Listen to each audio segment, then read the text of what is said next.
السلام علیکم ورحمۃ اللہ وبرکاتہ۔ دوستو، آپ سب کا استقبال ہے ہمارے اس یوٹیوب چینل میں، اور جیسا کہ ہم سب کتاب التوحید کے درس کو دیکھ رہے ہیں، تو گزشتہ کل کی ویڈیو میں نے آپ کے سامنے توحید عبودیت کیا ہوتا ہے اس کے بارے میں بیان کیا تھا، اور بہت ہی تفصیل سے بیان کیا تھا۔ تو آج پھر سے ہم آپ سے یہ بتا دیں کہ ابھی ہم القول المفید جو کتاب التوحید کی شرح ہے اس کو پڑھ رہے ہیں۔ تو ابھی توحید کی دوسری قسم جو ہے توحید الالوہیہ، اس کو انشاءاللہ تبارک و تعالی آج ہم دیکھیں گے، آج پڑھیں گے اس سلسلے میں، اور تفصیل سے اس بارے میں بات کریں گے۔ اور اس کے بعد میں انشاءاللہ توحید الاسماء و صفات آئے گی، اور پھر یہ کوشش کریں گے انشاءاللہ کہ کل سے ہم اصل کتاب کی طرف لوٹ جائیں اور کتاب التوحید شروع کر دیں۔ لیکن انشاءاللہ ہم اس شرح کے ساتھ میں ہی پڑھیں گے، کیونکہ میرا یہ خیال ہے کہ مجھے یہ بہت ہی زیادہ پسند ہے، اور بہت ہی بہتر شرح لگی ہے مجھے شیخ صالح العثیمین رحمہ اللہ کی، اور خاص طور سے جو طلباء ہیں کتاب التوحید پڑھنا چاہتے ہیں ان کے لیے بھی بہت ہی مفید ہوگا یہ۔ تو چلیے اب ہم دوسری قسم توحید الالوہیہ کو شروع کرتے ہیں۔ تو توحید الالوہیہ جو ہے اس کو کیا کہا جاتا ہے؟ توحید العبادہ بھی کہا جاتا ہے، توحید العبادہ بھی کہتے ہیں اس کو، یعنی عبادت میں اللہ تبارک و تعالیٰ کو ایک جاننا، ایک ماننا، تو توحید کا یہ مطلب ہے۔ اور دو اعتبار سے، دو حیثیت سے ہم کیا کہتے ہیں؟ توحید الالوہیہ کو توحید العبادہ کہتے ہیں۔ پہلا اعتبار کیا ہے؟ پہلا کس اعتبار سے ہم کہتے ہیں اس کو عبادت کی توحید؟ اس اعتبار سے کہ اس کی نسبت اللہ تبارک و تعالیٰ کی طرف ہے نا، یسمى توحید الالوہیہ، تو اللہ کی طرف نسبت کی وجہ سے بھی اس کو ہم کیا کہتے ہیں؟ توحید الالوہیہ کہتے ہیں۔ اور اس کی نسبت مخلوق کی طرف بھی کی جاتی ہے، اس نسبت سے بھی ہم اس کو توحید العبادہ کہتے ہیں۔ تو جب اللہ کی طرف نسبت کی جاتی ہے تو توحید الالوہیہ ہے، اور جب مخلوق کی طرف نسبت کی جاتی ہے تو توحید العبادہ ہے، یعنی بندے جب عبادت کرتے ہیں تو اس میں ایک اللہ کی عبادت کرتے ہیں، تو یہ توحید الالوہیہ کا دوسرا نام توحید العبادہ ہو گیا۔ اب اس کے بعد میں اس کا مطلب بیان کر رہے ہیں کہ وہ افراد اللہ عز وجل بالعبادت، کہ توحید جو ہے یہ توحید یعنی کہ توحید الالوہیہ، اس کا کیا مطلب ہے؟ کہ اللہ تبارک و تعالیٰ کو ایک جاننا، ایک ماننا، بالعبادہ، اللہ کی عبادت میں، یا ایک اللہ تبارک و تعالیٰ کی عبادت کرنا، یہ توحید الالوہیہ کا مطلب ہوتا ہے۔ فالمستحق للعبادت هو اللہ تعالیٰ، تو عبادت کا مستحق صرف اور صرف اللہ تبارک و تعالیٰ ہے، جیسا کہ اللہ تبارک و تعالیٰ نے فرمایا ذالک بان اللہ هو الحق وان ما يدعون من دونه الباطل، اور یہ کہ بے شک اللہ تبارک و تعالیٰ حق ہے، سچ ہے، اللہ تعالیٰ ہی حق ہے، اور جو لوگ بھی اللہ کے علاوہ دوسروں کو پکارتے ہیں وہ باطل ہے، جس کو بھی اللہ کے علاوہ پکارتے ہیں وہ باطل ہے، وہ حق نہیں ہے۔ تو یہ قرآن مجید کی ایک آیت ہے، اور اب اس کے بعد میں بیان فرما رہے ہیں کہ والعبادۃ تطلق علی شیئین، کہ عبادت کا اطلاق جو ہوتا ہے، عبادت دو چیزوں کو کہا جاتا ہے۔ عبادت جب ہم لفظ بولتے ہیں تو اس کا کیا مطلب ہوتا ہے، اس کو سمجھیں۔ عبادت کا اطلاق دو چیزوں پر ہوتا ہے۔ سب سے پہلی چیز التعبد بمعنی التذلل للہ، پہلی عبادت کا پہلا مطلب ہوتا ہے تعبد یعنی اللہ تبارک و تعالیٰ کے آگے جھک جانا، اللہ تبارک و تعالیٰ کے آگے اپنے آپ کو جھکا دینا، اور کس طرح سے؟ بفعل اوامری ہی، اس کے احکامات کو عمل میں لا کر، یا اس کے احکام پر عمل کر کے، اور اس کی جو منع کی ہوئی چیزیں ہیں اس سے بچ کر، اللہ کی محبت میں اور اللہ کی تعظیم میں، اللہ کی عظمت کا خیال رکھتے ہوئے، اس کی عزت کا خیال رکھتے ہوئے، اور اللہ تبارک و تعالیٰ کی محبت میں یہ کام کرنا ہے۔ اس کے بعد میں ہے الثانی المتعبد به، دوسری قسم جو ہے یا عبادت کا دوسرا مطلب ہے کہ وہ چیز جس کے ذریعے عبادت کی جاتی ہے نا، اللہ تبارک و تعالیٰ کے آگے جھکا جاتا ہے وہ چیز، تو کیا ہے؟ فمعناها، تو اس کا مطلب ہے جیسا کہ شیخ الاسلام ابن تیمیہ رحمہ اللہ نے بیان کیا کہ اس کا معنی ہے اسم جامع لکل ما یحبہ اللہ ویرضاہ من الاقوال، کہ یہ ایک ایسا نام ہے جو ان تمام چیزوں کو شامل ہے جن سے اللہ محبت کرتا ہے اور جنہیں اللہ پسند کرتا ہے، چاہے وہ کوئی بات ہو یا پھر ظاہری اعمال یا پھر باطنی اعمال ہو، اندرونی اعمال ہو۔ تو کوئی بھی ایسا عمل ہو یا پھر قول ہو جنہیں اللہ تعالیٰ محبت کرتا ہے، جنہیں اللہ تعالیٰ پسند کرتا ہے، جن باتوں کو، جن اعمال کو ان تمام چیزوں کو یہ شامل ہے متعبد بھی جس کے ذریعے عبادت کی جائے. جیسا کہ مثال کے طور پر الصلاۃ نماز ہے، ففعلها عبادت، نماز کا عمل کرنا یہ عبادت ہے. وہو التعبد، اور اسی کو تعبد کہتے ہیں. یہی دراصل تذلل کے معنی میں ہے، جھکنے کے معنی میں ہے اللہ کے آگے. اور نفس الصلاۃ عبادہ، اور جو عمل ہے جو نماز ہے، یہ جو نماز ہے بذات خود یہ عبادت ہے. وہو المتعبد بھی، اور یہی متعبد بھی ہے، یعنی اس کے ذریعے سے عبادت کی جا رہی ہے. تو عبادت کا ذریعہ کیا ہے؟ صلاۃ ہے. اور نماز پڑھنا جو ہے یہاں پر یہ دیکھیے ففعلها عبادۃ، تو یہ جو عمل کرنا ہے نماز کا پڑھنا، نماز یہ عمل جو ہے یہ کیا ہے؟ عبادت ہے. اور نفس صلاۃ جو ہے یہ متعبد بھی ہے کہ اس کے ذریعے سے عبادت کی جا رہی ہے، اس کے ذریعے سے اللہ کے آگے جھکا جا رہا ہے، اللہ کے حکموں کو بجائے لایا جا رہا ہے. تو اب اس کے بعد میں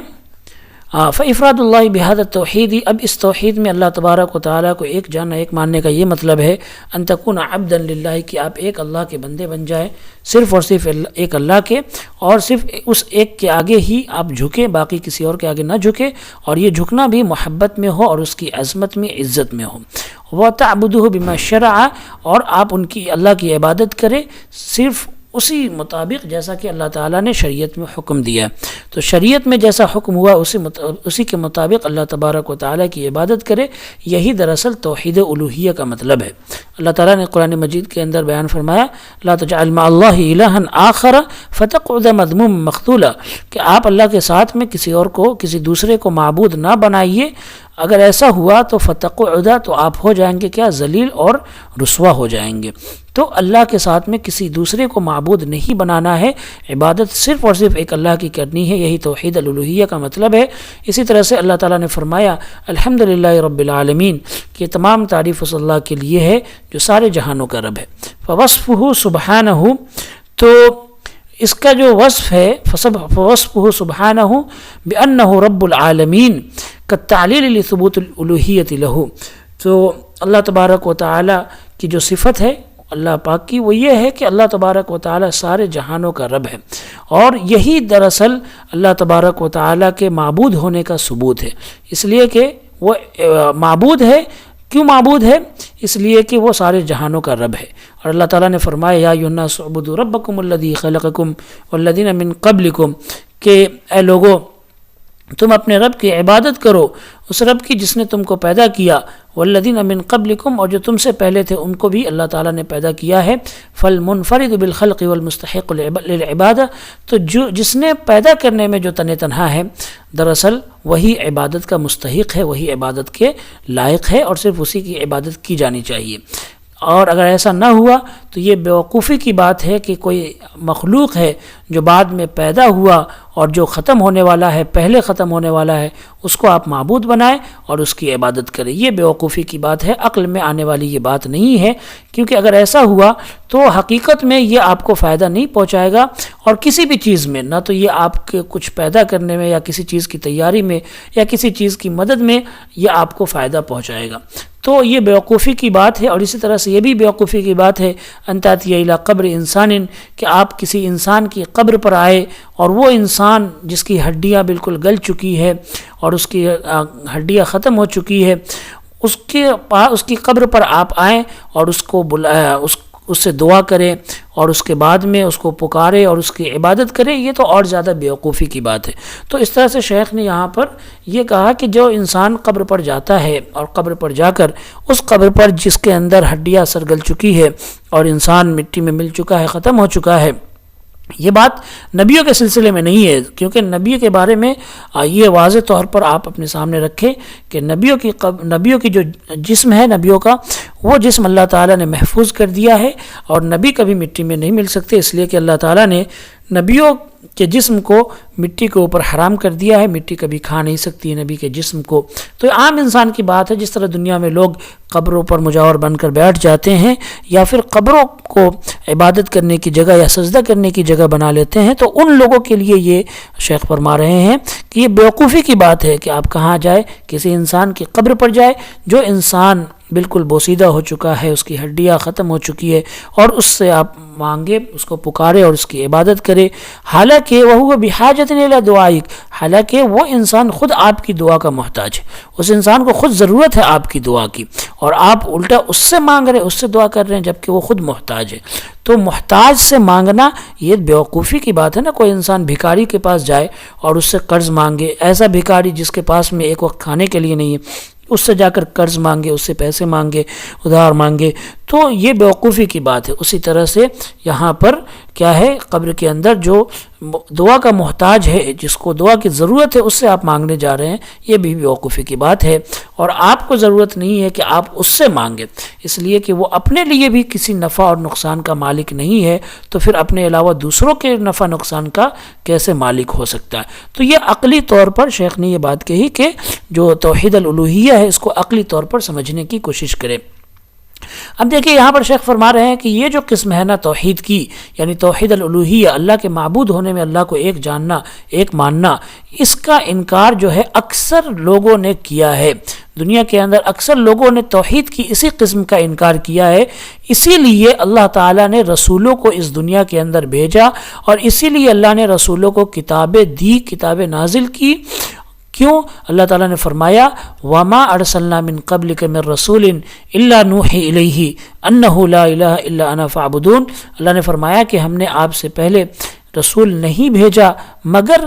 صرف اور صرف اس کی طرف ہم یہ وحی کرتے ہیں انہ لا الہ، کہ وہ یہ بولے کہ کوئی معبود نہیں ہے الا انا، سوائے میرے، فاعبدونی، تو تم میری ہی عبادت کرو۔ تو تمام رسولوں کی بعثت کا، تمام رسولوں کو دنیا میں بھیجنے کا مقصد ہی یہی تھا کہ اللہ تبارک و تعالی لوگوں کو یہ بتائے، اور نبی کے ذریعے سے، رسولوں کے ذریعے سے بتائے کہ عبادت کے لائق صرف اور صرف اللہ ہے، کیونکہ لوگ عبادت میں اللہ کا انکار کر دیتے ہیں یا عبادت میں اللہ کا شریک بنا لیتے ہیں، اور یہ چیز شروع سے چلی آ رہی ہے اور اب تک جاری ہے۔ اور اسی کے ساتھ میں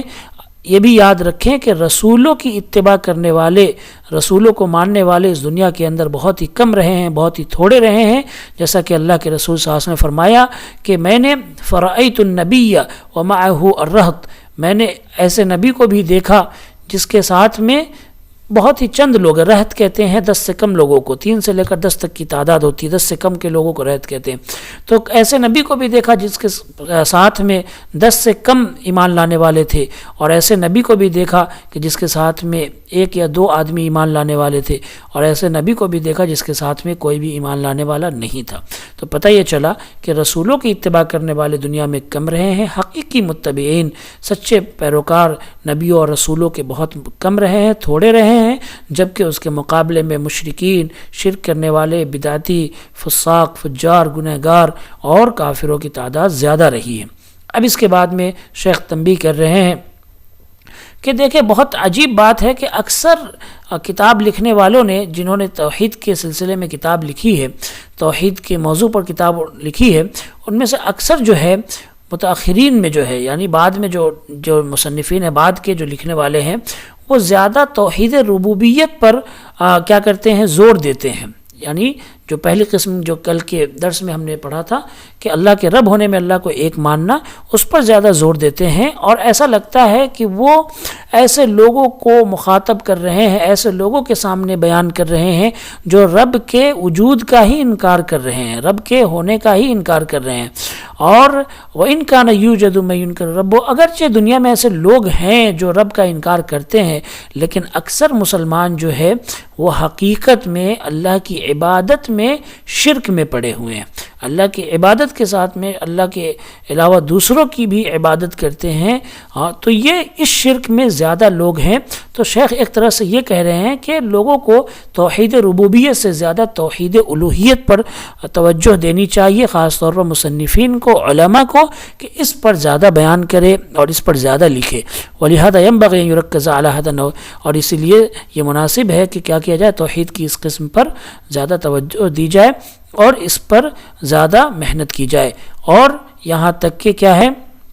ایسے مسلمانوں کو بھی نکالے جو یہ کہتے ہیں کہ وہ مسلمان ہیں حالانکہ وہ شرک ہیں، مشرک ہیں، اور انہیں اس بات کی خبر بھی نہیں ہے نا۔ تو ایسے بھی مسلمان ہیں جو اپنے آپ کو مسلمان ہونے کا دعویٰ تو کرتے ہیں لیکن وہ مشرکین ہیں اور انہیں اس بات کی خبر نہیں ہے، جیسا کہ اللہ تعالیٰ نے فرمایا وَمَا يُؤْمِنُ أَكْثَرُهُم بِاللَّهِ إِلَّا وَهُمْ مُشْرِكُونَ، کہ ان میں سے اکثر لوگ اللہ پر ایمان نہیں لاتے لیکن وہ شرک کرتے ہیں۔ تو انسان ایمان لا کر بھی، اسلام لا کر بھی مشرک ہو سکتا ہے، شرک کر سکتا ہے، اسی لیے اس پر زیادہ توجہ دینے کی ضرورت ہے، توحید الالوہیہ پر۔ تو یہ توحید کی دوسری قسم ہو گئی جس میں ہم نے یہ دیکھا کہ اللہ تبارک و تعالیٰ کی عبادت کرنے میں اللہ کو ایک جاننا، ایک ماننا۔ اب توحید کی تیسری قسم ہم دیکھ لیتے ہیں، توحید الاسماء و صفات، اللہ کے ناموں میں، اللہ کی صفات میں اللہ کو ایک جاننا، اللہ کو ایک ماننا، یہ توحید کی تیسری قسم ہے۔ اب اس کا مطلب کیا ہے؟ اس کا مطلب یہ ہے کہ اللہ تبارک و تعالیٰ کو ایک ماننا، ایک جاننا، کس چیز میں؟ ان چیزوں میں جو اللہ نے اپنے لیے جو نام خاص کیے ہیں، اللہ کی جو صفات ہے ان میں اللہ تبارک و تعالیٰ کو ایک جاننا، ایک ماننا۔ اب اس میں دو چیزیں شامل ہیں، کون کون سی؟ پہلی چیز یہ کہ سب سے پہلے تو ہمیں اس بات کو ثابت کرنا ہے کہ اللہ تبارک و تعالیٰ کے لیے جتنے بھی نام ہیں اور جتنی بھی اللہ تبارک و تعالیٰ کی صفات ہیں جو اللہ تعالیٰ نے اپنے لیے اپنی کتاب کے اندر یا نبی کی سنت کے اندر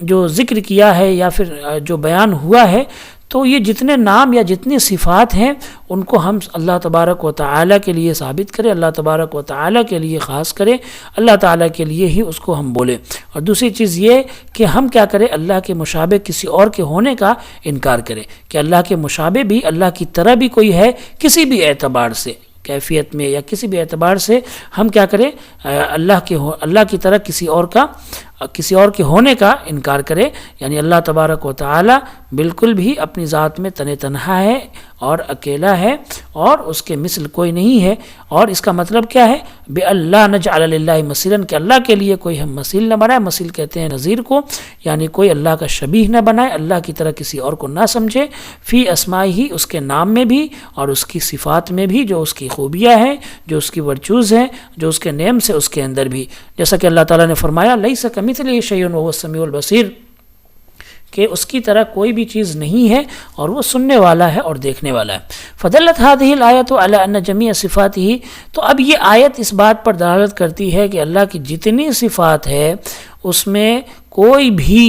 اللہ کی طرح اللہ کا شریک نہیں یا اللہ کی جیسا کوئی نہیں ہے ان صفات میں، مخلوقات میں سے، تمام مخلوقات میں سے کوئی بھی اللہ کی طرح ان صفات میں نہیں ہے، اگرچہ اصل معنی کے اعتبار سے ملتے جلتے ہیں، لفظ کے معنی کے اعتبار سے ملتے جلتے ہیں، لیکن حقیقت کے اعتبار سے، جو حقیقت حال ہے اس کے اعتبار سے دونوں میں بہت فرق ہے، زمین اور آسمان کا فرق ہے نا۔ تو اللہ تبارک و تعالی نے اپنے لیے جن ناموں کو خاص کر لیا ہے، وہ جو آدمی ان ناموں کو اللہ کے لیے خاص نہیں کرتا ہے یا اللہ کے لیے ثابت نہیں کرتا ہے، تو یہ انسان حقیقت میں اللہ تبارک و تعالی کا مکمل طور پر انکار کرنے والا ہے، اور اس کا یہ انکار در حقیقت فرعون کے انکار کی طرح ہے۔ جو فرعون اللہ کے بالکل ہی نہ ہونے کا انکار کرتا تھا، وہ اسی طرح کا یہ انکار ہے کہ کوئی انسان اللہ تبارک و تعالیٰ کے کسی نام کا انکار کر دے، کسی صفت کا انکار کر دے، یہ بالکل ہی غلط ہے۔ اور اسی طرح سے جو آدمی اللہ تبارک و تعالیٰ کے نام کو ثابت کرے، اللہ کے نام کو بیان تو کرے لیکن تشبیہ کے ساتھ بیان کرے، یعنی دنیا میں کسی اور کے لیے بھی ویسی صفت بیان کرے، تو پھر یہ انسان ان مشرکوں کی طرح ہو جائے گا جو اللہ کے کیا کرتے تھے؟ اللہ کے ساتھ میں دوسروں کی عبادت کرتے تھے، ان مشرکوں کی طرح یہ آدمی ہو جائے گا، ہے نا۔ اور اس کے بعد میں فرماتے ہیں کہ وَمَنْ أَثْبَتَهَا بِدُونِ مُمَاثَلَةٍ صَارَ مِنَ الْمُوحِدِينَ، اور جو آدمی اللہ تعالیٰ کے نام کو اللہ کے لیے بیان کرے، اللہ کے لیے ثابت کرے، اللہ کے لیے خاص کرے اور اس میں کوئی مشابہ بھی نہیں بناتا ہے، مماثلہ یعنی کسی اور کو اللہ کا مشابہ نہیں بناتا ہے، پھر یہ آدمی حقیقت میں موحد بنے گا، توحید پرست بنے گا، توحید والا بنے گا، اور یہی انسان کامیاب ہوگا، باقی سارے لوگ گمراہ ہو جائیں گے۔ اب یہ فرما رہے ہیں کہ یہ جو توحید کی قسم ہے، اس میں امت کے اندر، امت اسلامیہ کے بہت سارے لوگ یا بعض لوگ اس میں بھی گمراہ ہو گئے ہیں، اور اس معاملے میں کئی سارے فرقوں میں بٹ گئے ہیں توحید کی اس قسم کے معاملے میں، اور بہت سارے لوگ اس میں ایسے ہیں جو کہ فرعون والے انکار کی طرف چل پڑے کہ انہوں نے بالکل ہی اللہ تبارک و تعالیٰ کا انکار کر دیا، اللہ کی صفات کا انکار کر دیا، اور اللہ کی صفات کا انکار کیا، کیا سوچ کر؟ یہ خیال کر کے کہ اللہ تبارک و تعالیٰ کی ذات ان چیزوں سے پاک ہے، حالانکہ یہ لوگ گمراہ ہو گئے۔ اس لیے کہ حقیقت میں ہم اگر اللہ تبارک و تعالیٰ کے ذات کا انکار، اللہ کے ذات میں ان صفات کا انکار کر رہے ہیں، ہے نا، تو یہ ایک طرح سے ہمارے لیے گمراہی کا سبب ہے، اور ہم حقیقت میں دین حق سے دور ہو رہے ہیں۔ اس لیے کہ اللہ تبارک و تعالیٰ کے بارے میں جب ہم یہ کہتے ہیں کہ اللہ تعالیٰ کا کوئی اللہ کی سماعت نہیں ہے، یا اللہ تعالیٰ بصیر نہیں ہے یعنی دیکھنے والا نہیں ہے، علیم نہیں ہے یعنی جاننے والا نہیں ہے، اور نہ ہی اللہ قادر ہے یعنی قدرت نہیں ہے، طاقت نہیں ہے، تو ہم اللہ تبارک و تعالیٰ کی ذات کی تقدیس نہیں بیان کر رہے ہیں، اللہ کی پاکیزگی نہیں بیان کر رہے ہیں، بلکہ ہم کیا کر رہے ہیں؟ بلکہ حقیقت میں ہم اللہ تبارک و تعالیٰ کو سب سے بڑے عیب سے ہم کیا کر رہے ہیں؟ متصف کر رہے ہیں۔ اللہ تبارک و تعالیٰ پر سب سے بڑا عیب ہم لگا رہے ہیں، نعوذ باللہ، اور اللہ تبارک و تعالیٰ کی بات کو ہم کیا کر رہے ہیں؟ گمراہی سے متصف کر رہے ہیں، ہے نا۔ تو اللہ تبارک و تعالیٰ کی صفات کا انکار کرنے والے بھی حقیقت میں گمراہ ہے۔ جو لوگ یہ سوچ کر اللہ کی صفات کا انکار کرتے ہیں کہ اللہ تبارک و تعالیٰ کی ذات ان چیزوں سے پاک ہے، یعنی کہ سمیع ہونے سے، سننے سے، یا پھر دیکھنے سے، یا علم سے، یا طاقت سے، ان چیزوں سے پاک ہے۔ کیوں کہتے ہیں یہ لوگ ایسا؟ اس لیے کہتے ہیں کیونکہ ان کا یہ خیال کرتے ہیں، یہ سوچتے ہیں کہ ان چیزوں کے اندر کمی ہوتی ہے، یہ عیب والی چیزیں ہیں دنیا کے اندر، جن کے پاس ہوتی ہے ان میں کچھ کمی زیادتی ہوتی ہے، لہٰذا یہ عیب والی چیز ہے، تو عیب والی چیز سے اللہ تبارک و تعالیٰ پاک ہے۔ حالانکہ انسان کے میں اور اللہ تبارک و تعالیٰ کی جو یہ صفت ہے اس میں بہت فرق ہے۔ اللہ تعالیٰ کی یہ جو صفت ہے یہ کامل ہے، اکمل ہے، مکمل ہے، کمپلیٹڈ ہے، اور اس میں کوئی بھی نقص یا عیب نہیں ہے انسان کی طرح۔ اور اس لیے بھی کہ اللہ تبارک و تعالیٰ نے بار بار اپنی کتاب کے اندر اس چیز کو بیان کیا ہے، اس چیز کا ذکر کیا ہے۔ کیا اللہ تعالیٰ نے ذکر کیا؟ سمیع بصیر، اللہ نے فرمایا کہ وہ سننے والا ہے، وہ دیکھنے والا ہے، عزیز زبردست ہے، اور حکمت والا ہے، معاف کرنے والا ہے، رحم کرنے والا ہے۔ تو یہ ساری صفات اور یہ سارے نام اللہ تبارک و تعالیٰ نے اپنی کتاب کے اندر بیان کیے ہیں۔ اسی طرح سے حدیثوں کے اندر اللہ کے نام آئے ہیں، بہت سارے نام ہیں اللہ تبارک و تعالیٰ کے۔ تو یہ جو نام ہے یا یہ جو صفات ہے اللہ کے لیے، تو ہمیں بھی کیا کرنا چاہیے؟ اللہ کی ان صفات کو بیان کرنا چاہیے، اور جس طرح اللہ نے بیان کیا اسی طرح سے ہمیں یقین رکھنا چاہیے۔ تو اب اس کے بعد میں یہ چیزیں پوری تفصیل کے ساتھ میں بیان کی ہے شیخ نے۔ اس کے بعد آگے فرمایا کہ جو انسان اس سلسلے میں کسی تمثیل کی طرح عمل کرتا ہے، یعنی کہ کوئی انسان اس سلسلے میں اللہ تبارک و تعالیٰ کا مشابہ کسی کو بناتا ہے، اللہ کا مثیل کسی کو بناتا ہے، اللہ کی طرح، اللہ کی جو صفت ہے وہ صفت دوسروں میں بھی اللہ تبارک و تعالیٰ کی طرح بالکل بیان کرتا ہے، اور یہ یقین رکھتا ہے کہ اللہ تبارک و تعالیٰ جو ہے، تو یہ خیال کرتے ہیں کہ اللہ تبارک و تعالیٰ کی جو صفت ہے، اللہ نے جو صفت اپنے لیے بیان کی ہے، وہ بھی دوسروں میں مکمل طور پر پائی جاتی ہے، تو یہ لوگ بھی دراصل گمراہ ہو گئے ہیں، اس لیے کہ انہوں نے اللہ کی پوری طرح جو اللہ کی قدر کرنے کا حق تھا اس طرح انہوں نے اللہ کی قدر نہیں کی ہے، اور انہوں نے اللہ تبارک و تعالیٰ کے ساتھ میں اللہ تبارک و تعالیٰ کو عیب سے متصف کر دیا، اور کمی سے اللہ کو متصف کر دیا، اس لیے کہ ان لوگوں نے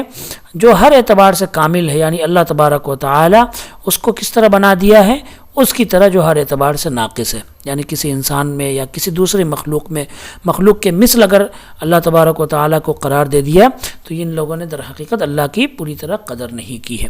اب اس کے بعد میں یہاں فرما رہے ہیں کہ وَإِذَا كَانَ اقتران تفضيل الكامل على الناقص يحط من قدره، اور جب ایسا ہوتا ہے کہ کسی ناقص چیز پر، یعنی جس چیز کے اندر کمی ہو، اس چیز کے اوپر اگر کامل چیز کی فضیلت بیان کی جائے، تو در حقیقت جو چیز مکمل ہے اس کی قدر و منزلت کو گھٹانے جیسا عمل ہو جاتا ہے۔ یعنی مثال کے طور پر کوئی انسان بہت ہی معمولی اور چھوٹے درجے کا ہے، اور ایک انسان بہت ہی بڑے درجے کا ہے، تو اگر کوئی انسان جو ہے کسی بڑے درجے کے آدمی کو چھوٹے درجے کے آدمی کے مثل قرار دیتا ہے، یا اس سے اس کا موازنہ کرتا ہے، تو یہ بڑے درجے کے آدمی کے لیے کیا ہے؟ یہ دراصل اس کی قدر و منزلت کو گھٹانا ہے۔ اس کی مثال یہ سمجھیے کہ جیسے کوئی اپنے گاؤں کا یا محلے کا پنچایت کا مکھیا ہو گیا یا پارشد ہو گیا، اب جو ہے پارشد کا موازنہ کس سے کیا جائے؟ پردھان منتری سے، ہے نا، یا پردھان منتری کا موازنہ پارشد سے کیا جائے، تو پردھان منتری جو ہے، یہ پردھان منتری اپنے آپ میں کیا ہے؟ ایک بڑا عہدہ ہے، بڑا منصب ہے، اور پارشد اپنے آپ میں ایک چھوٹا عہدہ ہے۔ اب اس بڑے کا اس چھوٹے سے موازنہ کیا جائے گا تو بڑے کے لیے تو کیا ہے؟ یہ بڑے کی قدر و منزلت کو کم کرنے کی بات ہے نا، اس کی عزت میں کمی کرنے کی بات ہے۔ تو یہی بات یہاں پر شیخ فرما رہے ہیں کہ جب اللہ تبارک و تعالی جو کہ کامل ہے، مکمل ہے، اللہ تبارک و تعالی کے مثل جو ہے ناقص کو قرار دیا جائے گا، یا پھر اللہ کا موازنہ ناقص سے کیا جائے گا، تو در حقیقت میں اللہ تبارک و تعالی کی قدر و منزلت میں کمی کرنے کی کوشش کی جائے گی۔ تو یہ بات یہاں پر بیان کی جا رہی ہے، جیسا کہ اب آگے شیخ نے ایک شعر بھی بیان کیا ہے کہ الم تر ان السیف ینقص قدرہ اذا قیل ان السیف امضی من العصا، کہ آپ نے نہیں دیکھا کہ تلوار کی قدر و منزلت اس وقت گھٹ جاتی ہے، کم ہو جاتی ہے، جب یہ کہا جاتا ہے کہ یہ تلوار تو ڈنڈے سے زیادہ تیز چلنے والی ہے نا۔ تو جب تلوار تو ظاہر سی بات ہے، تلوار کا موازنہ اس سے زیادہ دھاردار تلوار سے ہوگا، لیکن اگر تلوار کا موازنہ ڈنڈے سے کر دیا جائے تو اس کا مطلب ہے کہ تلوار کی قدر و منزلت گھٹائی جا رہی ہے، اس کی قیمت کو گھٹایا جا رہا ہے، یا اس کی اہمیت کو گھٹایا جا رہا ہے۔ ٹھیک اسی طرح سے جب اللہ تبارک و تعالی جو کہ تمام اعتبار سے کامل ہے، اکمل ہے، اللہ کے اندر کوئی عیب نہیں، کوئی کمی نہیں، کوئی نقص نہیں، اللہ کا موازنہ اگر کسی ناقص سے، کسی بھی مخلوقات میں سے کسی سے بھی اگر کیا جائے گا تو اللہ کی قدر و منزلت کو یہ گھٹانے کے مترادف ہوگا، اللہ کی قدر و منزلت میں کمی کرنے کی مثل ہوگا۔ لہٰذا یہ جائز نہیں ہو سکتا کہ کسی بھی کامل کو، یعنی جو ہر اعتبار سے مکمل ہے، اس کو ناقص سے مماثل کیا جائے، ناقص کے مشابہ کیا جائے اس کے، اور یہ تو اللہ کے حق میں بہت بڑا جرم ہے، سب سے بڑا جرم ہے۔ اگرچہ جو اللہ کی صفات کا بالکل لیا انکار کر دیتے ہیں، یہ سب سے بڑا جرم ہے، لیکن جو لوگ یہ تمام جو لوگ ہیں، تمام کے تمام لوگ، یعنی کہ چاہے اللہ کے مثل دوسروں کو قرار دینے والے یا اللہ کی صفات کا بالکل ہی انکار کرنے والے، یہ سب کے سب ایسے ہیں جنہوں نے اللہ کی حقیقی قدر نہیں کی ہے، اللہ تبارک و تعالیٰ کی قدر و منزلت میں یا قدر و منزلت کو صحیح سے نہیں پہچانا، نہیں جانا ہے۔ اب انسان کے لیے واجب ہے کہ کیا کرے؟ ان نؤمن بما وصف اللہ، کہ ہم اللہ پر ایمان لائے، ٹھیک اسی طرح جیسا اللہ تعالیٰ نے اپنے بارے میں بیان کیا، جیسی صفت اللہ نے اپنے بارے میں بیان کی، اسی طرح سے ہم اللہ تبارک و تعالیٰ پہ ایمان لائے، اور جس طرح سے اللہ تعالیٰ نے اپنا نام لیا ہے اپنی کتاب کے اندر اور اپنے رسول صلی اللہ علیہ وسلم کی زبان کے ذریعے سے جو اپنا نام بیان کیا ہے، ہم اسی طرح سے اللہ تبارک و تعالیٰ پر ایمان لائے، من غیر تحریف ولا تعطیل ولا تکییف ولا تمثیل۔ اب یہ چار چیزیں بیان کی جا رہی ہے کہ نہ تو ہمیں اس میں کیا کرنا ہے؟ تحریف کرنا ہے۔ تحریف کا مطلب یہ ہے کہ کوئی بھی رد و بدل نہیں کرنا، نہ ہی بالکل سے اللہ تبارک و تعالیٰ کی صفات کا انکار کرنا ہے، ولا تکییف، نہ ہی اس کی کوئی کیفیت بیان کرنی ہے کہ اللہ تعالیٰ سمیع ہے، سننے والا ہے، تو یہ اس طرح سے سننے والا ہے نا، اللہ عرش پر مستوی ہے تو اس طرح سے مستوی ہے، یا اللہ عرش سے اترتا ہے، نازل ہوتا ہے تو یہ اس طرح سے اترتا ہے، ولا تمثیل، اور نہ ہی اللہ کے کوئی مشابہ کسی کو قرار دینا ہے۔ تو یہ چار چیزیں ہیں، ان چار چیزوں کے بارے میں دیکھیے کیا فرما رہے ہیں شیخ الاسلام ابن تیمیہ رحمہ اللہ اور دوسرے اہل علم نے، دوسرے علماء نے اسی طرح سے بیان کیا ہے۔ اب یہ ان چاروں چیزوں کا مطلب سمجھیے۔ پہلی چیز کیا ہے؟ تحریف۔ تو تحریف کیا ہے؟ تحریف نصوص کے اندر، یعنی اللہ تبارک و تعالیٰ کے کتاب کے اندر یا اللہ کے رسول صلی اللہ علیہ وسلم کی حدیثوں کے اندر تحریف کا مطلب یہ ہے، تحریف جو ہے یا پھر عقیدے کے اندر بالکل ہی اللہ کی صفات کا انکار کر دینا، یا اللہ کی صفت میں کیفیت بیان کرنا کہ اللہ تعالیٰ کس طرح سے ہے، اور یا پھر اللہ کی صفت میں کسی اور کو بھی اللہ کا مشابہ بتانا، یہ سب کے سب جو ہے اب دیکھیے کیا ہے۔ یہ الگ بات ہے کہ جن کیفیت کو اللہ تعالیٰ نے اپنے لیے خاص کیا ہے، جن کے بارے میں اللہ نے بیان کر دیا کہ اللہ اس کیفیت میں ہے، تو یہ الگ بات ہے، لیکن اگر جو ہے ایسا کوئی آدمی کرتا ہے، ایسا عمل کرتا ہے، تو سب کا سب جو ہے یہ کیا ہوگا؟ اللہ کا مشابہ کرنے والا ہوگا اور اللہ کی کیفیت بیان کرنے والا ہوگا، یہ سب کا سب، جو کہ جو تحریف کرتا ہے یعنی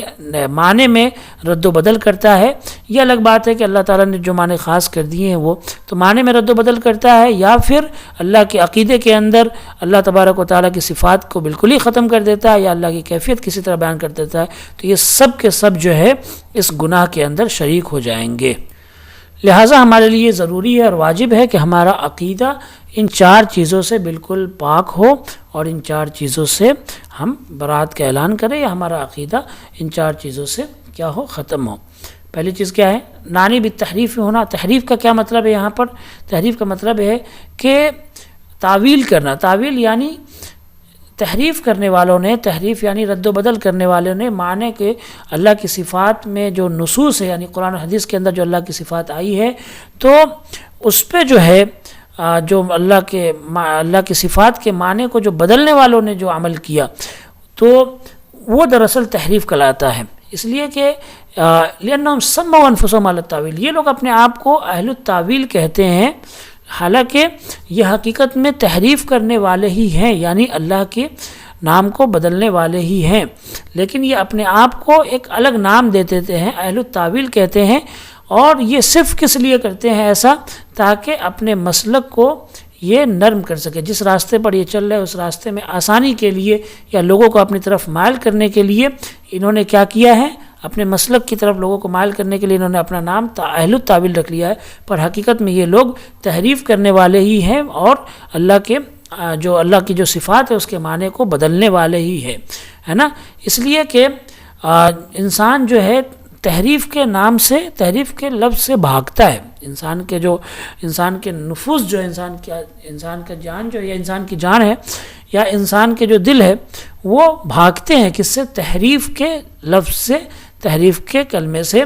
اس لیے کہ تحریف جو ہے یہ حرام ہے، اور تحریف کس نے کیا ہے؟ یہودیوں نے کیا ہے، عیسائیوں نے کیا ہے تحریف، ہے نا۔ اللہ تعالیٰ کی کتاب کے اندر، توریت کے اندر، انجیل کے اندر تحریف انہوں نے کیا ہے، لیکن انہوں نے اپنا نام اہل تحریف نہیں رکھا تاکہ لوگ جو ہے اس سے بھاگے نہیں، بلکہ ان لوگوں نے اپنا نام اہل التاویل رکھ لیا۔ اور یہ بات یاد رکھنے کی ہے کہ یہ صرف اور صرف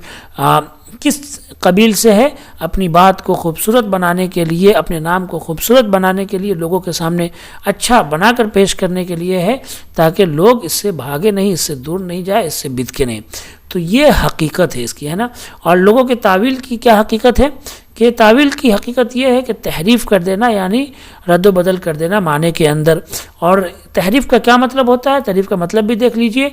ہوا صرف اللفظ عن ظاہرہ، لفظ کو ظاہر معنی سے ہٹا کر بالکل ہی بدل دینا، کوئی اور معنی بیان کرنا، لفظ کا جو مطلب ہے اس سے ہٹا کر دوسرا مطلب بیان کرنا، یہ تحریف کہلاتا ہے۔ لہذا ہم کہیں گے کہ یہ جو معنی بدلنا ہے، اگر اس بارے میں کوئی صحیح دلیل ہے تو یہ تعویل اس معنی میں نہیں ہوگا جس معنی میں لوگ لیتے ہیں، بلکہ یہ تفسیر کہلائے گا، ہے نا۔ اگر یہ معنی بدل رہے ہیں لوگ، اگر کوئی معنی بدل رہا ہے اور اس سلسلے میں معنی بدلنے کے سلسلے میں دلیل صحیح بھی ہونی چاہیے، یہ ضروری ہے، دلیل صحیح کا ہونا ضروری ہے، تب تو جو ہے ہم کہیں گے کہ ٹھیک ہے یہ صحیح ہے، اور اس کو ہم تعویل نہیں بلکہ تفسیر کہیں گے۔ اور اگر کوئی دلیل نہیں ہے تو پھر یہ تحریف کہلائے گی، یعنی وہ حرام معنی کو بدلنا جو یہودیوں نے کیا، عیسائیوں نے کیا، جو تحریف وہی ہے۔ اور اسی طرح سے کلمے کو اس کی جگہ سے بدل دینا جو ہے یہ اسی معنی میں آئے گا، جیسا کہ اللہ تعالیٰ نے ان یہودیوں اور عیسائیوں پر لعنت فرمائی جنہوں نے اللہ تعالیٰ کے کلموں کو اس کی جگہ سے بدل دیا۔ تو یہ وہ لوگ ہیں جو اس راستے سے، صحیح راستے سے بھٹک گئے ہیں، اور پھر یہ لوگ اللہ تبارک و تعالیٰ کی صفات کو ثابت تو کر رہے ہیں، لیکن کس طرح سے؟ معنی کو بدل کر اللہ کی صفات کی تعریف کر رہے ہیں، صفات کو بیان کر رہے ہیں، اور یہ لوگ گمراہ ہیں، بھٹکے ہوئے لوگ ہیں، اور یہ لوگ اہل سنت والجماعت کے راستے سے بھی ہٹے ہوئے لوگ ہیں۔ فی طریق، ایسے راستے پر ہے معاکس لطریق اہل سنت والجماعت، اہل سنت والجماعت کے راستے سے جو ہٹا ہوا راستہ ہے۔ اور اسی طرح سے وعلیہ لا یمکن ان یوصف، اور ایسے آدمی پر ضروری ہے کہ یہ لوگ اپنے آپ کو اہل سنت والجماعت میں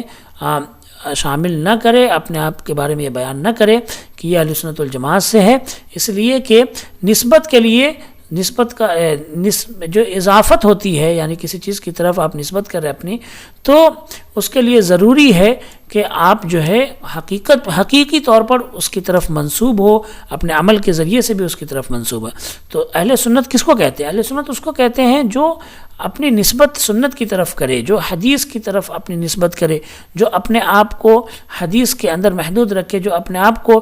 سنت پر عمل کرنے کے لیے اپنے آپ کو تیار رکھے، وہ آدمی اہل سنت کہلاتا ہے۔ لأنهم متمسکون بها، تو اہل سنت اس لیے کہتے ہیں کہ یہ سنت سے چمٹے ہوئے رہتے ہیں، چپکے ہوئے رہتے ہیں، سنت کو پکڑے ہوئے رہتے ہیں۔ اور یہ جو لوگ ہیں جو اللہ کی صفات میں تحریف کر رہے ہیں، اللہ کی صفات کے معنی کو بدل رہے ہیں، تو یہ لوگ اللہ کی سنت سے چمٹے ہوئے نہیں ہیں، اللہ کی سنت کو پکڑے ہوئے نہیں ہیں، نبی کی سنتوں کو پکڑے ہوئے نہیں ہیں، اور کیونکہ یہ لوگ معنی کے بدلنے کی طرف چلے گئے ہیں۔ اور اسی طرح سے جماعت کا جو مطلب ہے اہل سنت والجماعت میں، تو جو جماعت کا جو لفظ ہے، جماعت کا مطلب ہوتا ہے اجتماع، اکٹھا ہونا، لیکن حقیقت یہ ہے کہ یہ لوگ اکٹھے نہیں ہیں، ان کا اجماع نہیں ہے کسی ایک چیز پر، یا اپنی رائے میں اکٹھے نہیں ہیں، اپنی رائے میں اجماع نہیں ہے ان کے اندر۔ تو ان کی کتابوں کے اندر بہت زیادہ پیچیدگی ہے، بہت زیادہ ٹکراؤ ہے، بڑی اضطراب بھری چیزیں ہیں، یہاں تک کہ ایک دوسرے کو یہ خود ہی گمراہ کہتے ہیں، اور یہ اب خود بھی جو ہے اپنے آپ سے ہی یہ کیا ہو جاتے ہیں، ان کا ٹکراؤ ہو جاتا ہے، اور اس کے بعد میں آپس میں ہی یہ ٹکرا جاتے ہیں۔ تو لہٰذا ان کا اجتماع بھی نہیں ہے، تو یہ جماعت سے بھی بھٹکے ہوئے، جماعت سے بھی الگ ہے، تو ان کے لیے مناسب نہیں ہے کہ اپنے آپ کو اہل سنت والجماعت میں شمار کرے۔ اب اس کے بعد میں شیخ فرما رہے ہیں کہ امام طحاوی جو ہے شرح الطحاویہ، عقیدۃ الطحاویہ کی جو شرح بیان کرنے والے ہیں، انہوں نے امام غزالی رحمۃ اللہ علیہ سے یہ نقل کیا ہے، آگے والا ایک قول ہے، نقل کیا ہے، وہوا ممن بلغ ذروۃ علم الکلام۔ اور امام غزالی کون ہے؟ یہ علم کلام کی چوٹی پر پہنچے ہوئے شخص ہیں۔ علم کلام یعنی جس میں فلسفہ، منطق، یہ تمام چیزیں آتی ہیں، تو اس پر جو ہے یہ کیا ہے، بالکل چوٹی پر پہنچے ہوئے امام غزالی رحمۃ اللہ علیہ وسلم۔ تو امام طحاوی عقیدۃ الطحاویہ کے شرح بیان کرنے والے نے ایک ایسی بات نقل کی ہے کہ جب انسان پڑھتا ہے اس کو، تو پھر اس کے سامنے یہ کھل کر آ جاتا ہے، جو اہل کلام ہیں، کلام والے جو لوگ ہیں، یعنی یہ منطق والے، فلسفے والے جو لوگ ہیں، ان کی جو غلطی ہے وہ تمام بالکل انسان کے سامنے کھل کر آ جاتی ہے کہ وہ کس طرح سے غلطی پر تھے، اور یہ لوگ حقیقت میں واضح دلیل پر نہیں تھے۔ اور ایسے لوگ حقیقت میں بہت ہی زیادہ حیران، پریشان اور بڑے مضطرب رہتے ہیں، اور یہ لوگ اپنے معاملے میں خود یقین پر نہیں ہیں۔ یہ لوگ جس چیز کو بیان کرتے ہیں خود اس سلسلے میں ان کو شرح صدر نہیں ہے کہ وہ کیا بول رہے ہیں، اس پر ان کا یقین نہیں ہے، اس لیے کہ یہ غلط چیز میں پڑے ہوئے ہیں۔ اور جس کو اللہ تعالیٰ نے سیدھے راستے کی ہدایت دی ہے، آپ اس کو دیکھیں گے کہ وہ بالکل مطمئن ہوتا ہے، اور اس کو شرح صدر ہوتی ہے ان معاملات کے اندر۔ جب وہ اللہ کی صفات بیان کرتا ہے، اللہ کی صفات کا انکار نہیں کرتا، تو اسے شرح صدر ہوتا ہے، بالکل